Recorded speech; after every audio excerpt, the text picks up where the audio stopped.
celui d'un témoin, d'un laïc ou d'un religieux, d'une personne qui s'est engagée avec passion à suivre la vérité, la sagesse et l'amour, dans les religions et les sagesses. Bref, c'est chacun d'entre nous, chrétien ou athée, ou d'une autre religion, qui ignorons si souvent que l'amour absolu et divin existe, qu'il est très proche, qu'il est incarné en la personne du Christ, celui qui est à la fois Dieu et homme, celui qui est au cœur de notre cœur, qui nous connaît mieux que nous-mêmes et qui nous attend tout le temps.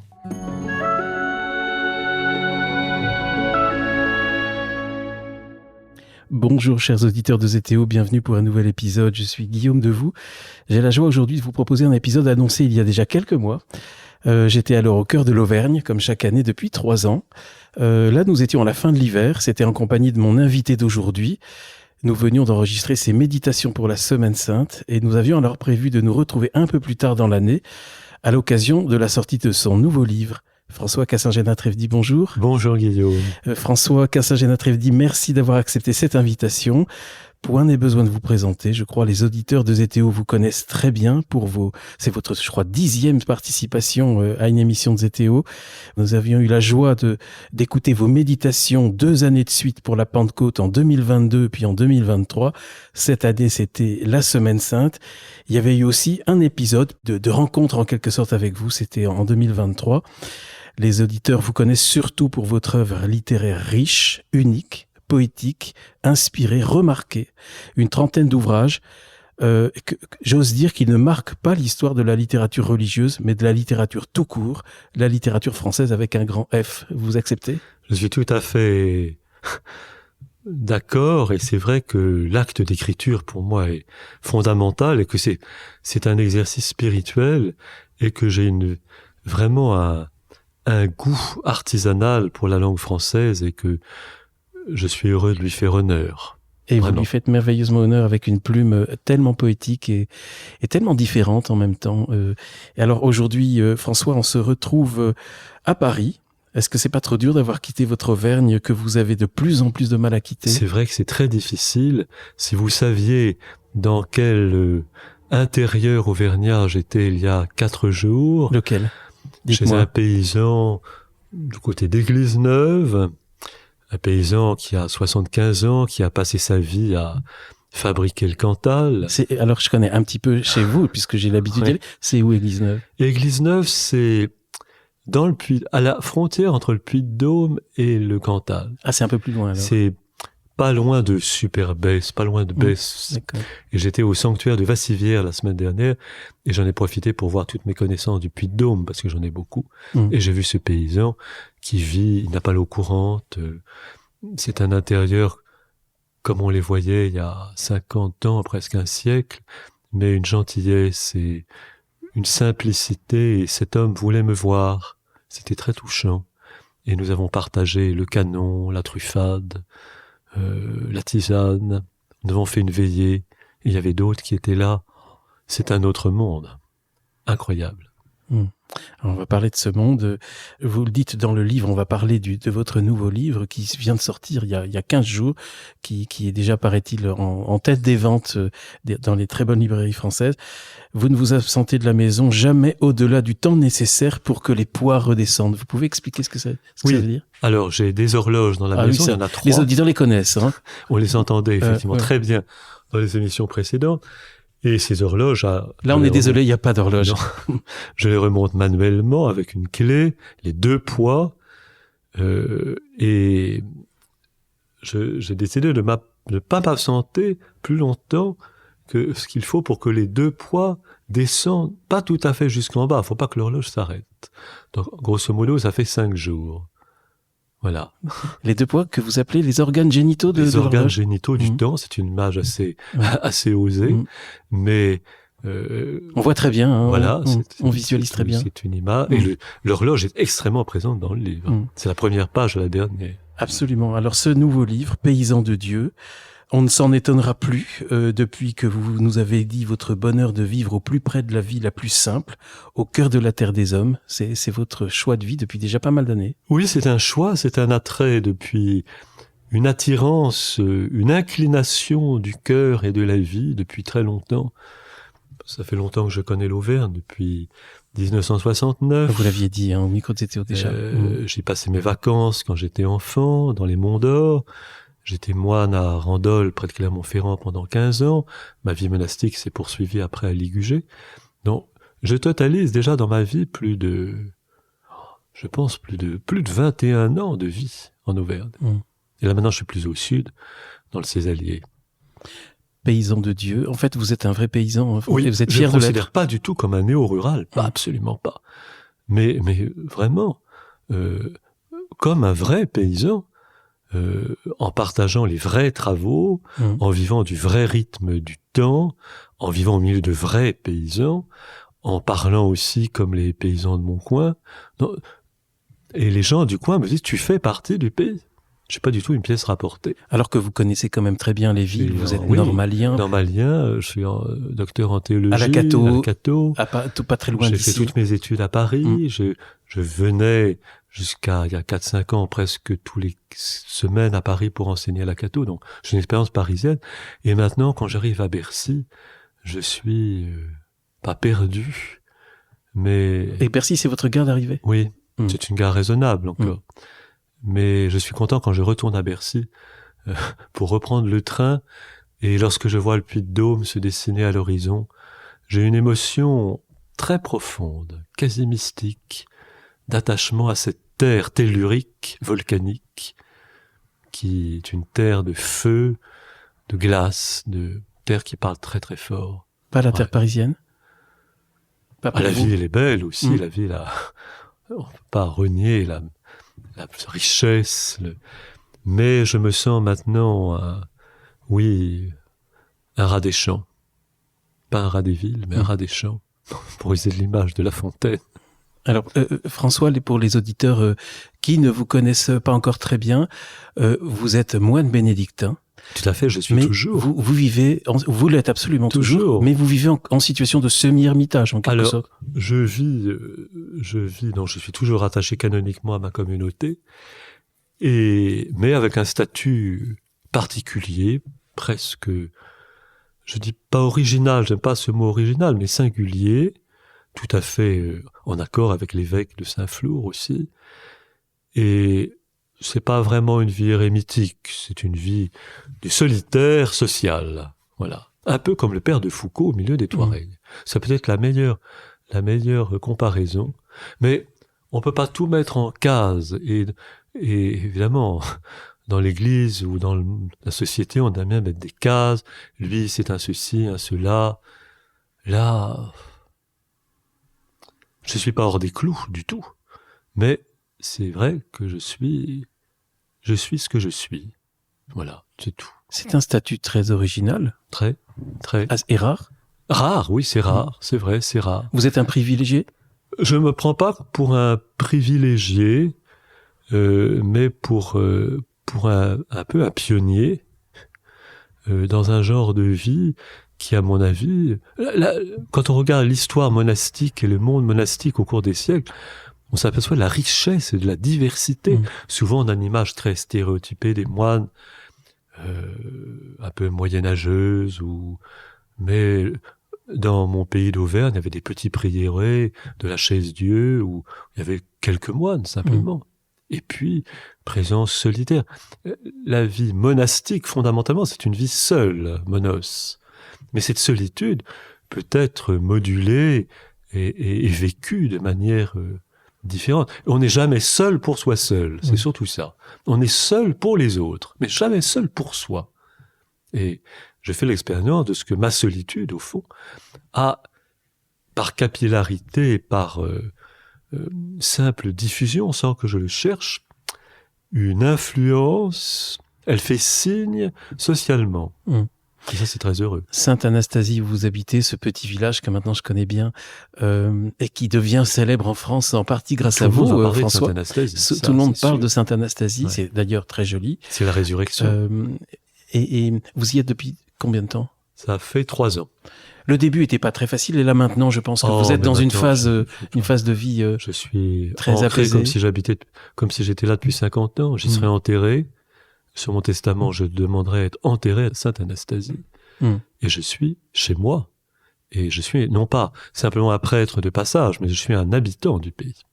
C'est un joli nom d'ailleurs, Sainte-Anastasie. Oui, c'est la résurrection. Absolument. La vie communautaire, ça vous pesait à vous? Vous avez donc été à Randolph, vous avez été ligugé. J'ai 40 ans d'expérience communautaire, avec, comme tout moine, ses joies, ses difficultés, la vie communautaire n'est pas facile pour aucun de nous, même en famille, pas facile. Mais il y avait cet attrait de retirement très profond.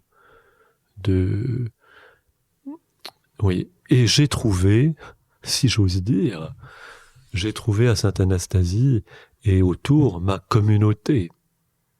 Une communauté éparse, mais qui est bien réelle. Et qui est très présente dans le livre. Et très très présente, et pour laquelle j'ai une affection immense, et qui me le rend merveilleusement.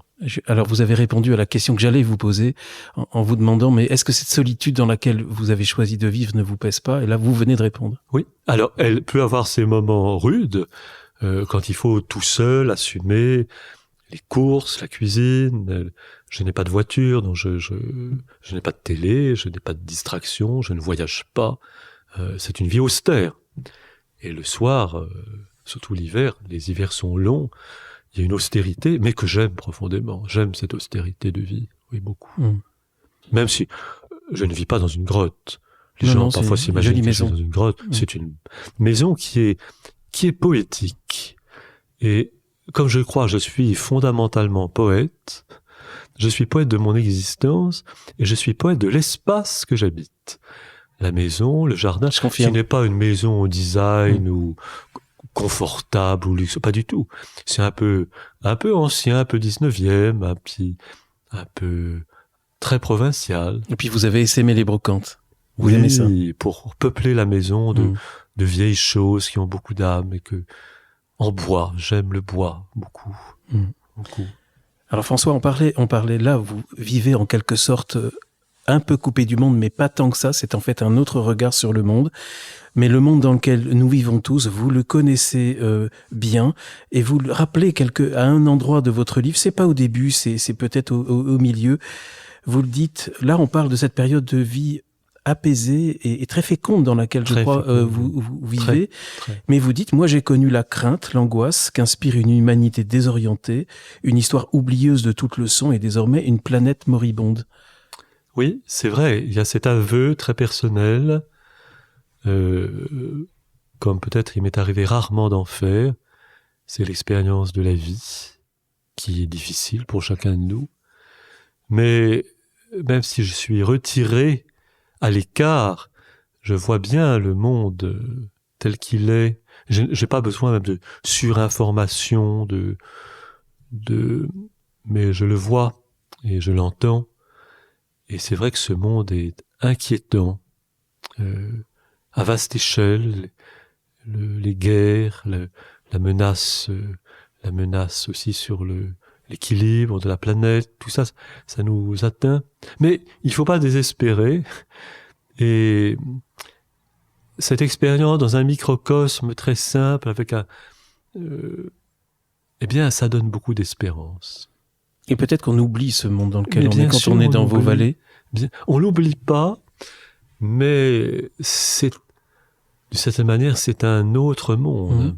Je vis dans un monde, et les habitants, les gens de mon pays ont très bien conscience de leur qualité de vie. Il y a une rudesse de vie, c'est sûr, avec toutes les difficultés que connaît le monde paysan aujourd'hui, le changement climatique, malgré tout, faut bien dire, la raréfaction du personnel, des fermes qui sont pas reprises, ou la désertification. Impressionnant. Ça, ce qui perdra le monde paysan, c'est pas tellement le changement climatique, c'est surtout le manque de personnel. Même s'il y a dans ma région beaucoup des jeunes et même des femmes qui en veulent, qui sont passionnés et qui portent le flambeau. Alors François, vous venez de le dire dans ce livre, vous livrez certaines confidences sans jamais aller plus loin, mais que vous n'aviez pas livrées avant.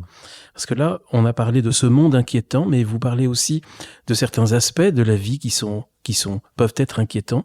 Vous le dites, j'aurais connu la solitude, l'abandon, la déception, le désenchantement et même la terreur sourde. Et vous dites aussi, je sais maintenant ce qu'il y a dans le cœur de l'homme et dans le mien. Et vous avez même cette formule assez mystérieuse.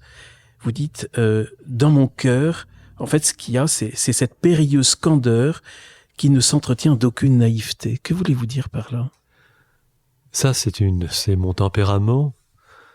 Je crois qu'effectivement, par mon histoire, par mon enfance, par le fait que je suis passé directement des études à la vie monastique, ça a pu entretenir aussi l'idéal, le grand idéal mystique qui m'a fait rentrer au monastère. Et après, bien sûr, j'ai connu, comme chacun de nous, l'écart entre cet idéal et puis les réalisations concrètes. Et ça peut abîmer le cœur. Mais dans mon cas, je ne crois pas. Et je pense qu'il y a effectivement, dans le fond de mon tempérament, cet a priori de gentillesse. C'est pas bien de dire ça de soi-même. Et c'est ça qui fait que je suis capable d'entrer en relation. Cette périlleuse candeur. Oui. Alors qui n'est pas naïveté. On apprend parfois à ses dépens à se méfier ou à être sur ses gardes. Mais la capacité à entrer avec gentillesse en relation. Et quand on a cette capacité, on attire l'amitié, on crée l'amitié. Et on suscite chez les autres cette gentillesse. Et donc, on révèle ce qu'il y a de beau, ce qu'il y a de merveilleux dans tous les êtres, au fond. Jusque-là, tout va bien, alors. Oui. Mais vous le dites quand même dans un contexte de gravité. Oui, il y a eu des expériences douloureuses, humaines, religieuses aussi. La vie religieuse n'est pas un long fleuve tranquille. Et puis la vie de l'Église aujourd'hui n'est pas un long fleuve tranquille. On en a déjà parlé. Bien sûr, on en a déjà parlé. Et c'est vrai que face aux déchirures, au manque de pensée, aux raideurs, au rétrécissement, pour moi c'est une expérience très douloureuse. Et qui n'est pas du tout indifférente au fait que j'ai pris, non pas des distances par rapport à l'institution, mais malgré tout, une certaine distance par rapport à, certains cadres. Je suis toujours d'église, dans l'église, pour l'église, mais comme beaucoup, lucide sur toutes les misères actuelles, et avec le souci aussi de ce que ma vie, mon expérience puisse apporter quelque chose du point de vue de la présence d'Église, du ministère, en particulier du ministère presbytéral.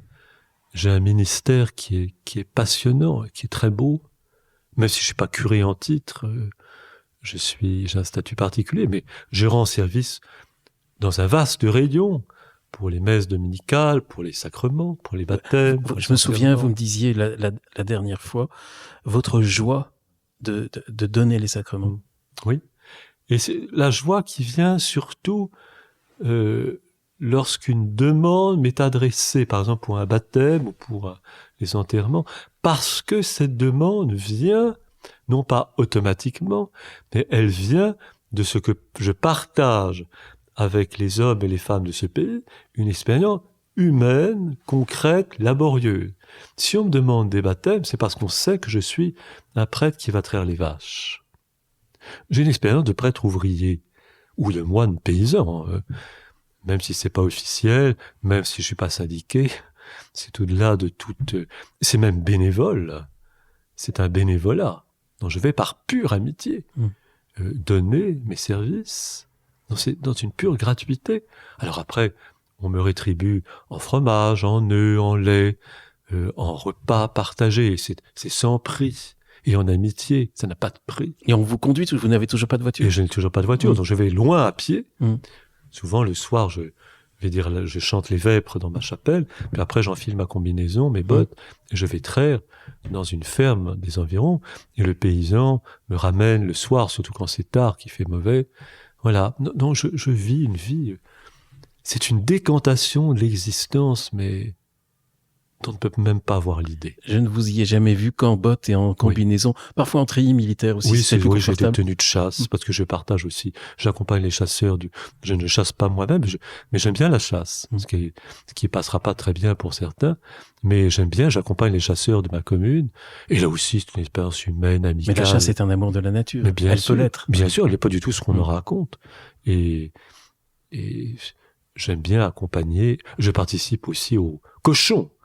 La tuade du cochon, les boudins, ça c'est un épisode. La tuade. La mangoune, comme on dit dans le Cantal. Alors on apprend beaucoup de mots avec vous. Hein. Ah oui. La mangoune. La mangoune, c'est la tuade. La tuade quand on tue le cochon dans la ferme. Et c'est une fête. Peut-être pas pour lui. Pas pour le cochon. Mais ça se passe très proprement. Très bien. Et puis on fait les boudins, la courade, enfin. Et là aussi, c'est une liturgie charnelle qui est... Ma vie est pleine de liturgies. Il y a la liturgie monastique, puisque je suis scrupuleux, et j'aime. C'est étrange, parce que depuis que je suis tout seul, j'aime encore plus la liturgie. C'est une assise de la journée, donc j'y tiens beaucoup.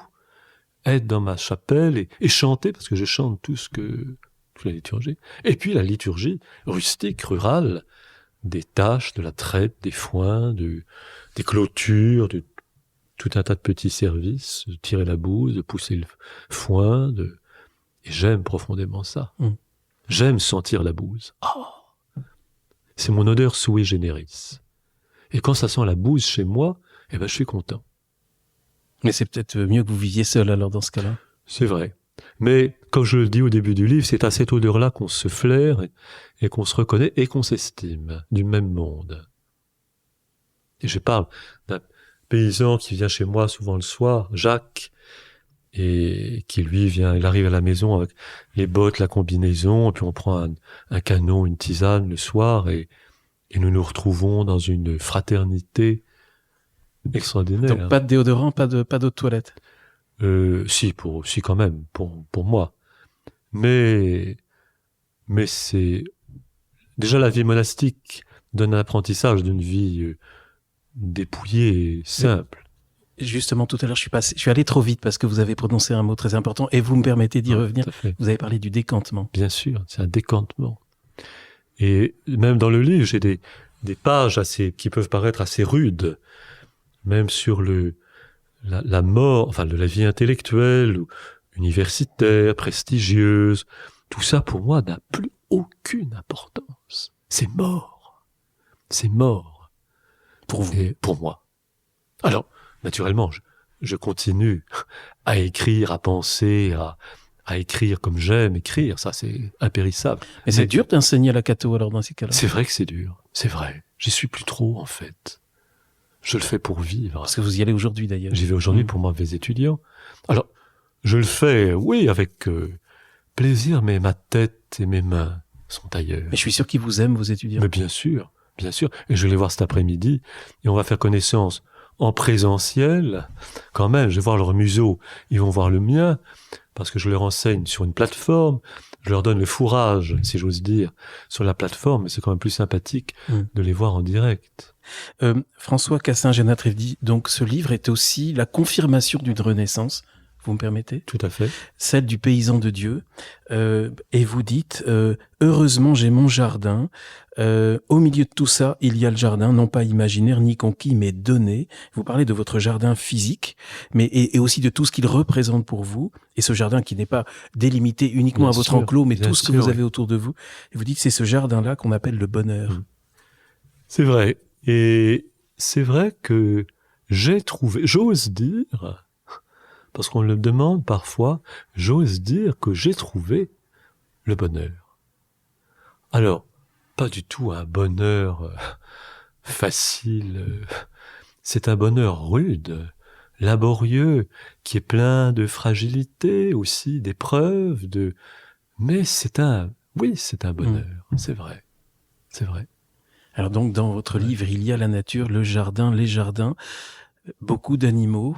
Oui, beaucoup à chaque fois qu'on se voit, je vous demande parfois de façon un petit peu moqueuse, mais en fait tendre, comment vont vos vaches? Et justement, il y a une vache en couverture. Il y a des vaches en couverture du livre. Tout à fait. Il y a les chats qui viennent aussi mendier tous les soirs devant la maison.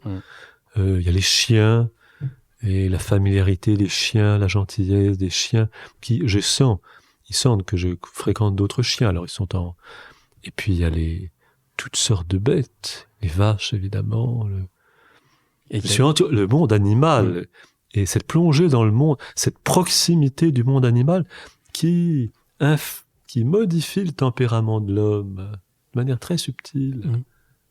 Beaucoup de tendresse pour les animaux et pour les habitants, pour les paysans. Bien sûr. On va y revenir si vous voulez bien, mais juste avant, j'ai été très touché par cette invitation de Bernanos que vous donnez juste au début du livre. Il invite au travail des petites choses en disant dans chaque petite chose, il y a un ange. Oui, en écrivant le livre, j'ai relu le journal du curé de campagne de Bernanos, que j'avais pas relu depuis longtemps, et je suis tombé sur cette page. C'est le curé de Torcy, dans le roman qui parle au curé de campagne, le curé d'Ambricourt, avec toute sa sagesse d'ancien, et qui lui dit « Mais attache-toi aux petites choses ». Ah, quand je suis tombé sur ces mots-là, j'ai dit « Voilà la substance de mon livre », qui en fait n'est fait que de petites choses. Il ne se passe rien dans mon livre. Il ne se passe que le quotidien. Il n'y a rien de spectaculaire, rien d'extraordinaire. On est aux antipodes de la mondanité. Aux antipodes de la mondanité. C'est la vie la plus simple. Et à travers cela, il y a quelque chose de merveilleux qui passe. Un ange. Il y a des anges qui passent, oui, certainement. Qu'est-ce qu'un ange pour vous? Alors, les anges, ce sont ces interstices à travers lesquels passe la lumière, la présence de Dieu, une éclaircie, une évidence secrète, intérieure, une illumination, une présence de Dieu obscure et qui passe toujours à travers la présence des autres, la présence des êtres et la présence des choses. Donc ils sont en nous. Oui.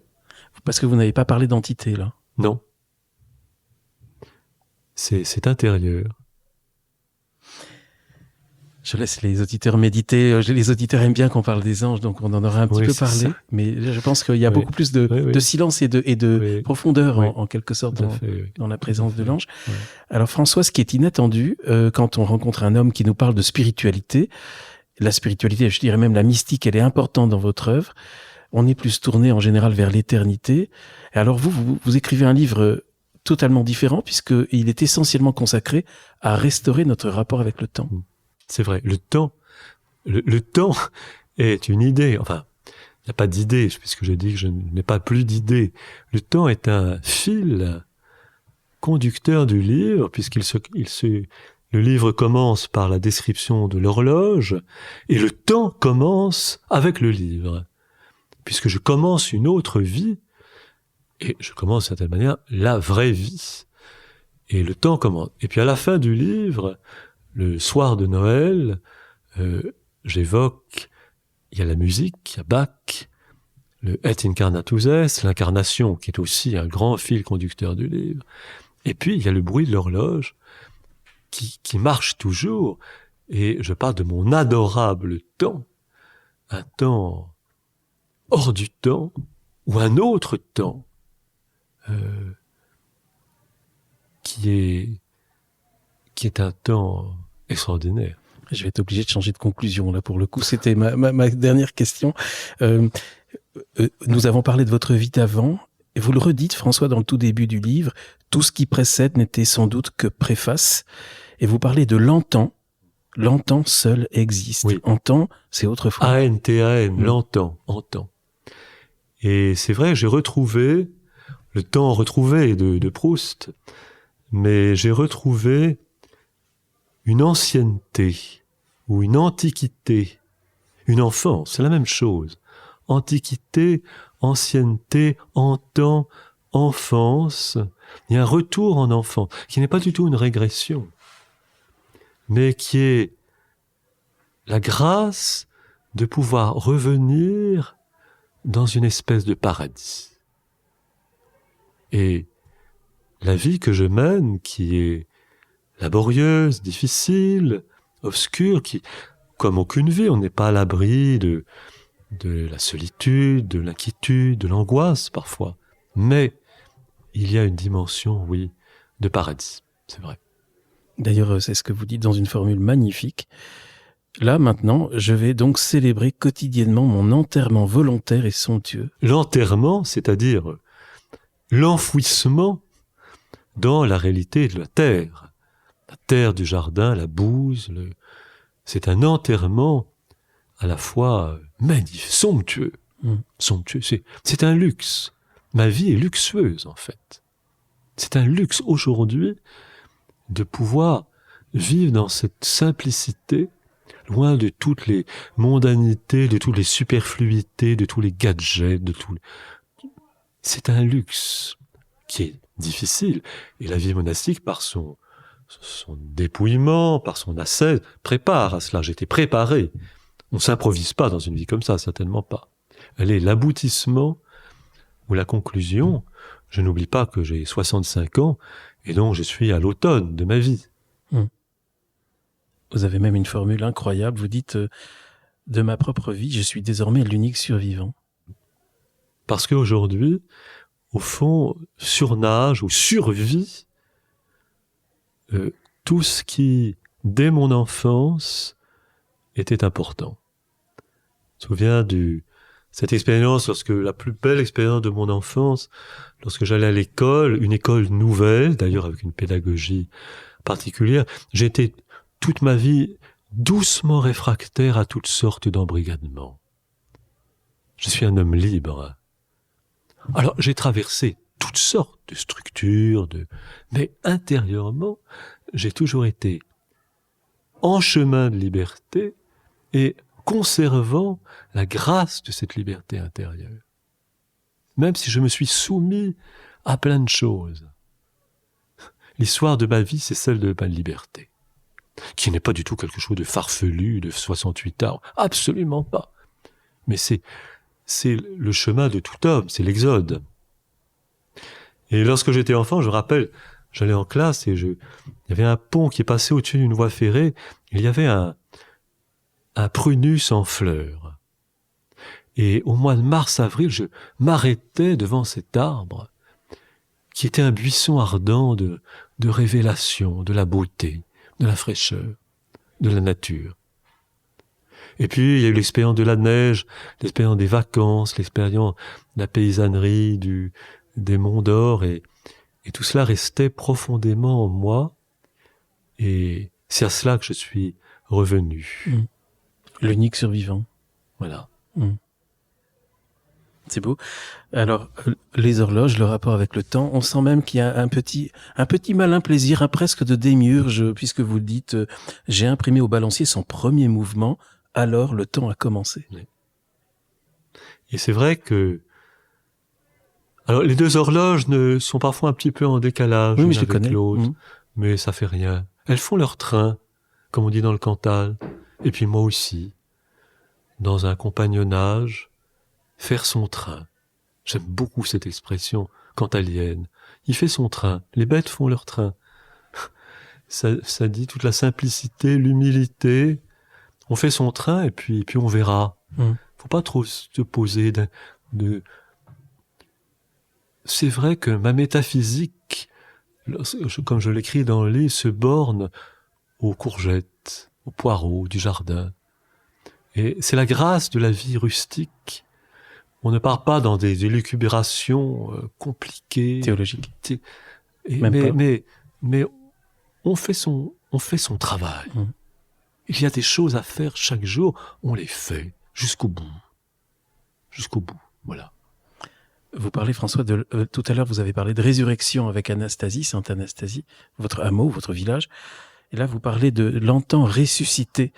Et vous parlez justement de ce rapport avec le temps. Vous dites le monde a maltraité l'existence animale du temps. C'est une drôle d'expression. Oui. son corps, son visage, sa voix.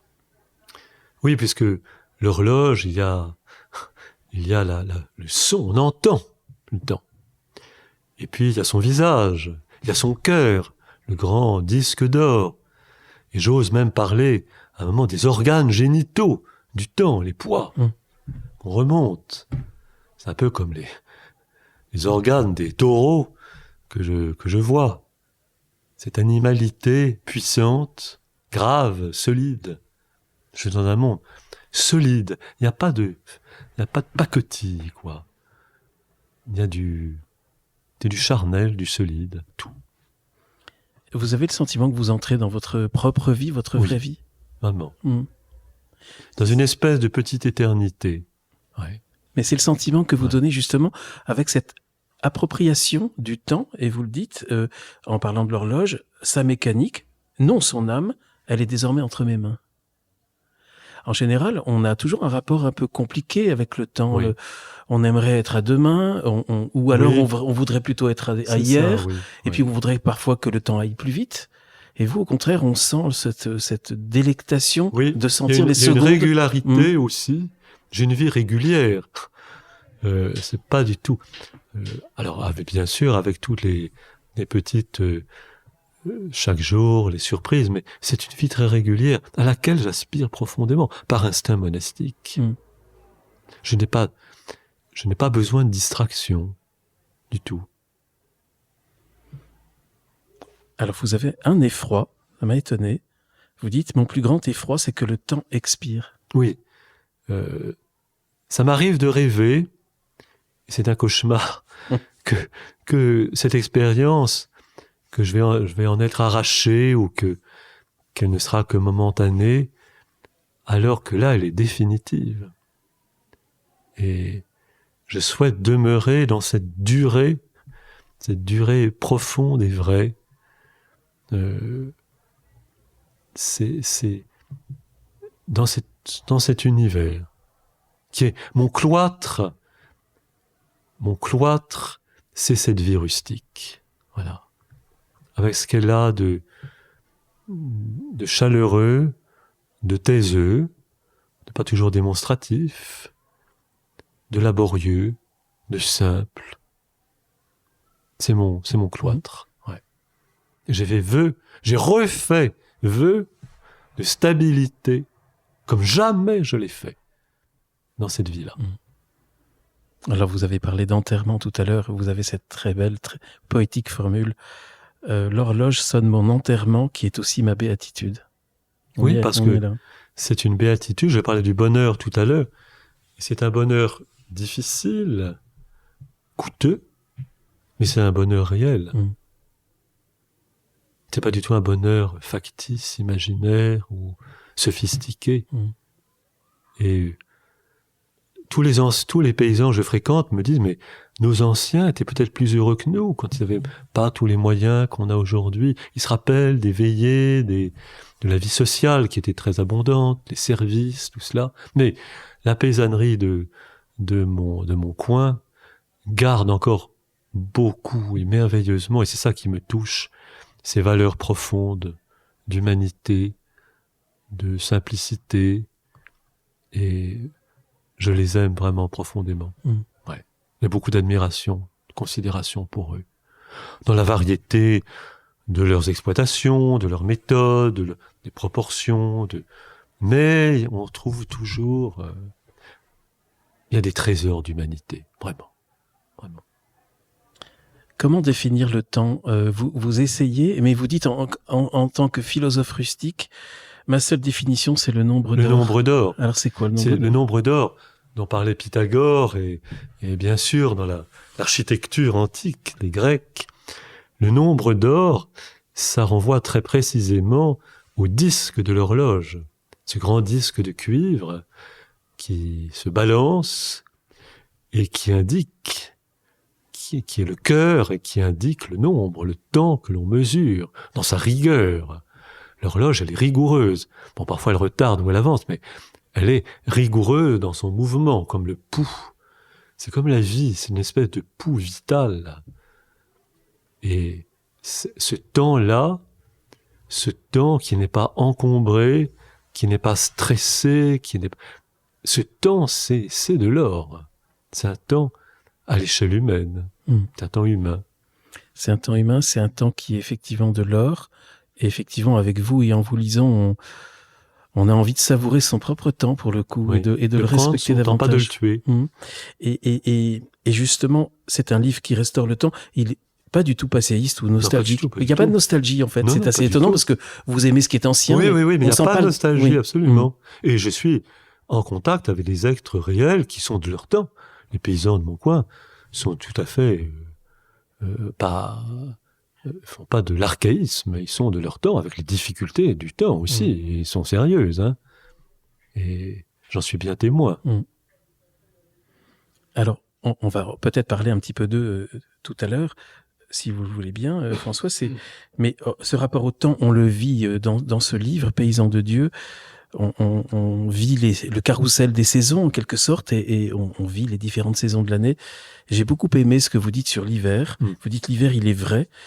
Je crois au Dieu caché et je baise les brumes qui le cachent. Vous aimez bien Dieu en hiver. Ah oui, j'aime beaucoup l'hiver. Et dans tout ce que j'ai écrit, l'hiver est extrêmement présent. Dans les étincelles, il est très, très présent. Et j'aime l'hiver, oui, avec son austérité, son ensevelissement, sa pureté. Et la neige est très présente dans le livre aussi. Et l'entrée dans l'hiver, dans l'intériorité aussi à laquelle il conduit, est très présent l'hiver, oui. Et vous parlez de ce Dieu caché. Oui, et parce que Dieu n'est pas facile non plus. Et c'est l'expérience de la foi avec ses doutes, ses obscurités, et le Dieu caché, oui. Oui. Ce Dieu caché, vous dites, votre Dieu à vous, François, il n'est pas très officiel. Ça, on le savait déjà un petit peu. Pas très rationnel, pas très conventionnel. Et alors, on sent vraiment le philosophe, l'écrivain paysan qui écrit. Vous parlez d'un Dieu qui pousse, qui fait pousser et que l'on fait pousser. Et que l'on fait pousser dans le jardin, et que l'on fait pousser par toutes les relations humaines d'amitié qui font, si j'ose dire, pousser Dieu en nous et autour de nous. Dieu est partout. Oui. En tout. En tout. En tout, les cachés dans les petites choses, ces petites choses dont parle Bernanos. Et c'est dans l'écriture.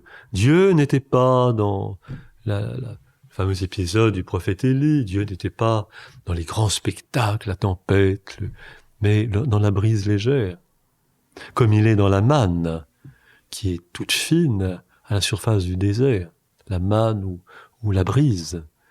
Et la manne du quotidien, la brise du quotidien, qui, petit à petit, nous donne Dieu à manger, si j'ose dire. On va peut-être revenir à Dieu, mais juste, vous avez parlé tout à l'heure, François, de l'Église. Il est où Dieu dans cette Église d'aujourd'hui? Je me souviens de l'épisode très fort que nous avions eu la joie de diffuser l'an dernier, où vous parliez du décor du christianisme qui est mort et que c'est le vrai christianisme qui naît. Comment vous voyez, quel est votre regard justement sur cette Église aujourd'hui et sur cette présence ou pas de Dieu? Oui. Alors, vaste question, pardon. Dieu n'est pas que dans l'Église, heureusement. Heureusement. Dieu est toujours ailleurs, au fond. Il s'ingénie, je dirais, il s'amuse à être ailleurs que là où on veut l'emprisonner. Et la tentation de l'homme, c'est toujours d'emprisonner, de conditionner le divin dans des boîtes, toutes sortes. Et le mystère échappe à tout ça. Il n'y a pas de prise possible. Un Dieu que l'on posséderait, que l'on maîtriserait, c'est un Dieu magique.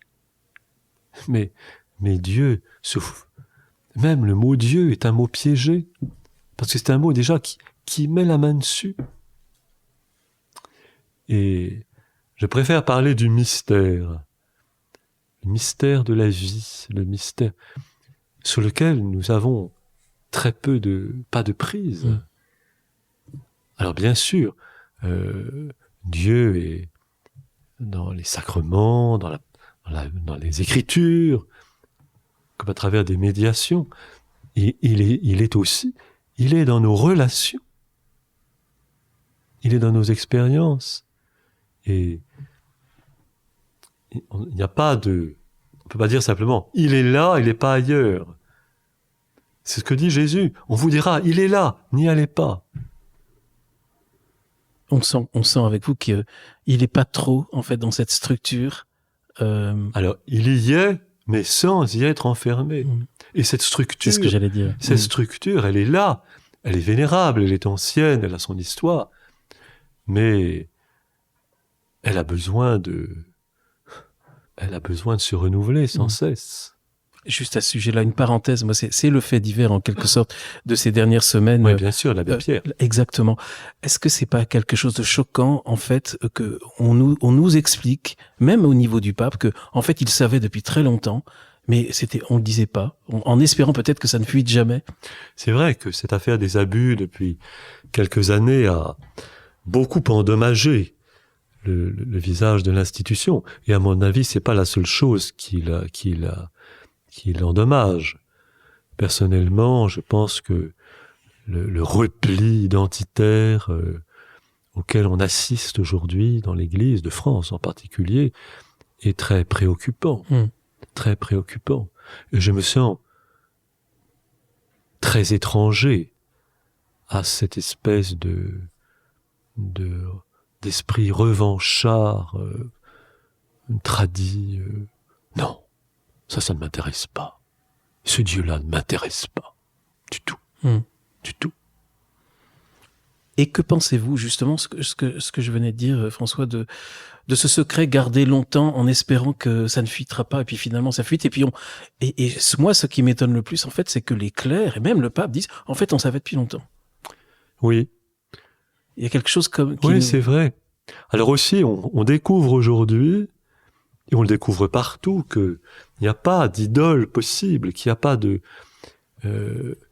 et que l'homme et le clerc aussi est faillible, et que il y a en chacun de nous le meilleur et le pire, et que entretenir l'idée d'une sainteté, d'une perfection, non.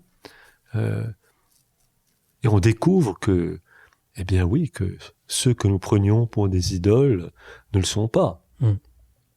Il faut avoir l'honnêteté, et c'est là que le cléricalisme est insoutenable et imbuvable. Se draper dans une espèce d'impeccabilité ou de séparation, non. C'est pas possible. Je suis un anticlérical farouche. Et je suis d'église. Et je suis prêtre. Allez comprendre. Alors on va revenir au Dieu paysan, si vous le voulez bien. J'aime bien parce que vous aimez ce Dieu paysan avec tout ce que cela comporte de bonhomme. Oui, bonhomme. Bonhomme, c'est-à-dire que là aussi, Dieu passe et on ne peut le rencontrer qu'à travers les relations humaines les plus simples, les plus vraies, les plus tendres. C'est là qu'il est. Il y a, dans votre livre, il fourmille de petites histoires, d'anecdotes. Vous les appelez les trésors d'hospitalité. Ce sont des trésors d'humanité des simples, des personnes qui sont simples, ceux que vous appelez les hommes et les femmes du commun. Oui. Et c'est pas du tout péjoratif. Non, pas du tout. Pas du tout. Pas du tout. Alors, je voulais vous poser la question, François, justement, le reste du monde, les autres, les urbains, par exemple, ceux que vous devez supporter lorsque vous êtes dans une ville comme Paris, ou ceux qui viennent vous déranger de temps en temps, oui. Anastasie, comme moi, par exemple, une seule fois par an quand même. Oui. Est-ce que vous n'êtes pas quand même un peu privilégié, en fait? Oui, j'ai conscience d'être privilégié. Je ne renie pas du tout. Pour nous qui n'avons pas ce choix. C'est vrai. Parce que je pense que ça tenterait beaucoup d'auditeurs. Beaucoup. Alors il faut pouvoir l'assumer après. L'assumer physiquement, spirituellement, et physiquement aussi, parce que c'est tout de même rude. Mais oui. Mais nous avons dans les vies urbaines aussi des difficultés. Mais bien sûr. Même plus grandes. Même plus grandes, c'est vrai. Il n'y a pas du tout de... Tout ce que je dis sur la ruralité n'exclut. Mais je me suis posé la question parfois s'il n'y a pas une certaine exaltation en fait de la ruralité et des paysans, et puis que les autres, en fait, vous ne les voyez pas trop. Non, je les vois, rassurez-vous. Je les vois, je les aime bien. Mais il y a l'abandon. Faut pas oublier qu'en chacun de nous, en amont de chacun de nous, il y a un paysan possible. Toujours. Et que c'est notre vocation première. C'est celle de l'Adam auquel le Seigneur confie la terre pour qu'il la garde et la travaille. Et donc même si on est urbain, il y a toujours ça en arrière-fond. Et la ville est belle, et l'Écriture promeut la ville, ça se termine dans une ville, Jérusalem, qui descend du ciel auprès de Dieu. C'est une cité où tous ensemble ne font qu'un.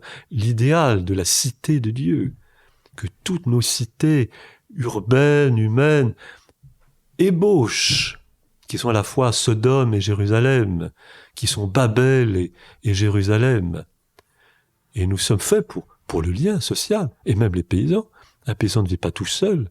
Il y a des villages, il y a une attraction sociale. Mais il y a dans la ville le danger de l'artificiel, il y a des périls. Et cette vie rustique a une espèce de grâce de... Elle a des périls aussi. Elle a des périls, bien sûr, que je sais bien sûr. Mais elle a cette grâce de simplicité, je dirais de naïveté, ou de... Oui. Tout à l'heure, François, vous parliez de la fin du livre, il y a une messe de Noël, et vous parlez de furtives extases. Et alors là, j'ai trouvé que c'était magnifique. Vous parlez du creux des mains paysannes qui sont reconnaissables entre toutes. Bon, entre là, moi, vous seriez très malheureux avec moi parce que j'ai des mains d'urbain, mais on imagine des mains bien calleuses. Oui, c'est vrai, oui, c'est vrai. Mais c'est très beau. Vous arrivez à reconnaître rien que le creux d'une main, vous reconnaissez la personne. Et j'ai voulu terminer le livre volontairement par cet épisode. Volontairement. C'est cette fin du livre qui s'appelle la nuit de Noël, avec la communion dans la main. C'est une invitation liturgique à promouvoir à nouveau. Vous parlez de crèche. La communion dans la main, qui est le geste le plus antique geste de la communion. Vous parlez d'une crèche. Et dans cette assemblée de la nuit de Noël, il y avait quelques paysans qui venaient que je reconnaissais. Et c'est l'incarnation, cette descente de Dieu et ma propre descente au creux de cette humanité-là. Beaucoup de poésie dans ce livre. Parfois aussi une très agréable, une très douce légèreté. Et puis des scènes inattendues, par exemple une perte de casquette qui s'avère dramatique. Perdu dans la maison et retrouvé. C'est la joie surtout quand vous la retrouvez, que j'aime beaucoup. Oui. C'est comme dans l'Évangile, quand on perd la drachme. Alors il y a beaucoup de mots qu'on ne connaît pas. Alors on a cité quelques-uns, mais il y en a plein, mais il y en a un vraiment j'ai découvert les cires. Ah, page 25. Les cires ou les chires comme on dit. Ah oui, je sais même pas comment on dit. C'est le vent du nord qui pousse la neige. On dit la burle dans la Haute-Loire. La burle. Moi j'ai regardé dans le dictionnaire, on m'a dit rafale. Oui, c'est des rafales de vent du nord qui poussent la neige et qui font des congères énormes. Et on dit aujourd'hui ça échire, ça souffle. Alors il y a dans votre livre des portraits. En fait, on a un peu l'impression que ce sont des Français d'un autre temps, ces paysans que vous aimez. Je dis d'un autre temps parce qu'ils portent aussi des prénoms d'un autre temps. Je pense à Marguerite Géraud. Julien. Il y a beaucoup de noms très traditionnels. On n'a pas beaucoup de noms comme on en donne aujourd'hui, mais on a Julien, Aurélien, Géraud, Jérôme. Des noms locaux. Auxquels vous pensez tout de suite, là, je pense à Jacques, que j'évoque dans les premières pages, qui est un paysan d'une 40aine d'années, qui a eu une enfance malheureuse, parce que le monde paysan, c'est rude. Et dans les générations plus hautes, la vie était très dure, et puis les vies familiales aussi pouvaient être très dures. Il ne s'agit pas du tout d'idéaliser, de canoniser tout, bien sûr. L'homme est l'homme partout, hein. Mais ce Jacques il est très attachant. Alors il fait son train lui aussi, et puis il a ses bêtes, il fait ses clôtures. Parfois c'est pas un peu compliqué avec les voisins, les rapports, bon. Mais il vient me voir, parce qu'il sait que c'est la maison du bon Dieu. Il vient causer. Il arrive à 7 heures du soir, à 10 heures du soir, et puis il frappe discrètement à la porte. Si ça répond pas, il s'en va. Mais sinon, je sais que c'est lui.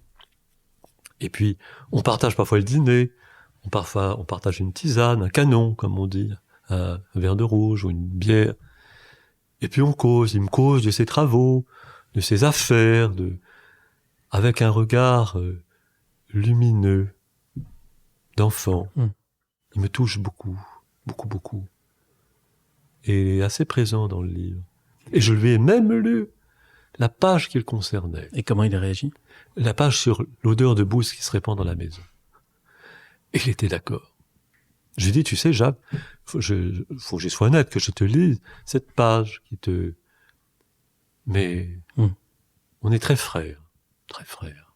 Ouais. Alors, vous avez parlé de canon tout à l'heure. Alors, vous, de temps en temps, vous allez boire des canons, plutôt des cafés, chez Betty. Moi, je connais Betty parce que c'est là où je dors quand je viens vous voir. Alors Betty, c'est un personnage, et puis en fait, c'est un relais pour les camionneurs. Oui, pour les camionneurs. Et moi, j'ai eu grâce à ça des discussions formidables avec eux. Absolument. Eux, ils ont vraiment une vie dure. Hein. Ah, bah, bien sûr. Ah, ben, alors chez Betty, les camionneurs, il y a des paysans aussi. C'est une maîtresse femme, Betty. Hein. Oui. Il y a des maîtresses femmes dans le pays. Admirables. Et qui travaillent. Je pense à Marilyn, qui a des chèvres mohair, qui tisse la laine, à la mère de Géraud, qui travaille toujours. Bon, les gens ne prennent pas de retraite là-bas, les parents continuent à travailler avec les enfants. Non, j'ai plein de figures. La figure de Géraud de l'Orme, qui est une très belle figure. Un paysan qui a une 40aine d'années, qui est très intelligent, très fin, qui s'intéresse à l'histoire de l'église de son village, à l'histoire de son village, et qui a monté une association pour cette église. Et nous travaillons souvent ensemble pour proposer des conférences, des liturgies, et je suis un peu son ambassadeur à Géraud. Et j'ai une très très belle amitié là aussi. Toute petite parenthèse juste, mais on va bientôt se quitter parce que le temps avance, mais que pensez-vous de l'écologie ? Alors, l'écologie est une chose belle, indispensable, au point où nous en sommes. C'est évident qu'il faut revenir, pas régresser, mais faire très attention. C'est évident, c'est un devoir. Et le pape François, c'est un acte fondamental de son pontificat. Et là, il y a une intuition géniale. Et la date aussi. Ça, vraiment. Alors après, l'écologie peut être, comment dire, trop intello ou trop artificielle ou déconnectée. Et je vois les paysans de mon coin qui ont une préoccupation réelle du respect de la biodiversité, de l'énergie, tout ça. Mais ils sont réticents parfois sur une écologie punitive, agressive ou trop intellectuelle. Moralisatrice. Ou moralisatrice. Et c'est pas du tout la mienne non plus. Je ne me considère pas comme un écolo. Même si j'ai une vie très écolo. Mais je suis pas l'apôtre d'une écologie quelconque. Je suis le compagnon humain de paysans qui font ce qu'ils peuvent. Voilà. Et ils ont un sacré mérite. Parce que c'est pas facile. Au milieu des paperasses, des contraintes, des contrôles, de tout ça. Et je peux attester de la qualité. Je suis pas du tout dans une paysannerie débridée où il y a un réel souci de qualité. Je pense le fromage là-bas, c'est une œuvre d'art. dans la traite traditionnelle des salaires, c'est extraordinaire. Mmh. Vous avez parlé d'œuvres d'art, François. Alors, pour se quitter, parce que vous êtes un grand mélomane, vous en avez déjà parlé. Oui, c'est vrai. Et il y a un passage merveilleux dans Paysans de Dieu. C'est, vous parlez des chefs-d'œuvre. Bach, Oui. bien sûr. C'est presque toujours Bach. Oui, Notamment la Passion selon Saint Matthieu, que vous aimez beaucoup. Souvent, oui. Et alors vous avez cette phrase absolument magnifique sur les chefs-d'œuvre. Vous dites, on peut s'en entourer longuement comme d'une forteresse et s'immerger dans leurs grandes eaux qui ne s'usent jamais. Et souvent, lorsque je rentre le soir ou que je fais ma veillée, parce que je fais des veillées tous les soirs, tout seul, et j'écoute beaucoup de musique, et il y a, mon répertoire suit un peu l'année liturgique, l'oratorio de Noël, Corelli pendant l'Avent, la Passion de Saint Matthieu. Et il y a certains morceaux auxquels je reviens. Oui, justement, parce que la Passion de Saint Matthieu, c'est très vaste. Souvent, la symphonie pastorale de Beethoven, évidemment. Il y a ce morceau que j'aime beaucoup, qui est une espèce d'indicatif pour moi du Césalier. C'est devenu comme, je sais pas pourquoi, ce lien qui se fait parfois dans nos vies entre une pièce musicale, un lieu, une expérience. C'est très mystérieux. Et, par exemple, le De torrente in via bibet, en chemin il boira au torrent, le dernier verset du psaume 109, des vêpres du dimanche, en chemin il boira au torrent, c'est pourquoi il redresse la tête, c'est dit du Messie, du Messie, dans le Dixit Dominus de Handel. Les auditeurs pourront essayer de retrouver sur YouTube ce De torrente in via bibet. Il y a dans cette pièce elle me touche profondément et jusqu'aux larmes, parce que j'y retrouve l'esprit à la fois de ce paysage austère, décanté, et de cette décantation de vie dans laquelle je m'enterre. En chemin, et ce verset revient souvent dans le Cantique de l'Infinistère, cette espèce d'indicatif volontaire. Vous savez, dans l'écriture, on aime toujours tel ou tel verset. Et celui-là, j'aime beaucoup. En chemin, il boira au torrent l'eau vive. C'est pourquoi il redressera la tête. Le torrent, c'est aussi la souffrance, les épreuves, mais on redresse la tête. Anastasis, la résurrection. François, merci infiniment. Juste encore une dernière question, si vous me le permettez, parce que j'aime parfois prendre la dernière phrase d'un ouvrage, et celle-ci, alors on en a parlé déjà dans cette émission, mais elle suscite une question, parce que vous parlez, c'est la dernière phrase, le feu flûte dans l'âtre, et dans l'horloge vit mon adorable temps. Alors je voulais vous poser une question, François, l'adorable temps, c'est l'éternité qui est déjà commencée ? Oui, c'est une petite éternité. Et cette phrase est un alexandrin. Et lorsqu'on fait très attention, en général, je commence toujours mon livre par un alexandrin, je termine par un alexandrin. C'est la suture poétique qui boucle. Et dans l'horloge vit mon adorable temps. Et quand j'ai trouvé ça, j'ai pleuré. Tellement j'étais ému. Terminer un livre, et un livre comme celui-là, c'est très émouvant. Par quoi est-ce que je l'ai terminé ? Et cette inclusion de l'horloge, du disque d'or, qui invite le lecteur à rejoindre lui-même cet adorable temps, à le retrouver, caché en lui, peut-être en se simplifiant, en se dépouillant, et peut-être en lisant le livre, parce que ce temps, il n'est pas que pour moi, je le partage. Et j'y invite mes lecteurs, comme mes lecteurs sont invités dans le jardin. Ce n'est pas pour soi, et si on écrit, c'est pour les autres, c'est pour communiquer, partager. Venez vous réjouir avec moi, tout simplement. Et si je vous ai demandé si c'était pas le début de l'éternité, pourquoi m'avez-vous dit d'une petite éternité ? Pourquoi pas grande ? Une petite éternité, oui, la grande. Mais la grande n'est pas après. On se figure souvent l'éternité après le temps. On est dans le posthume. Alors que l'éternité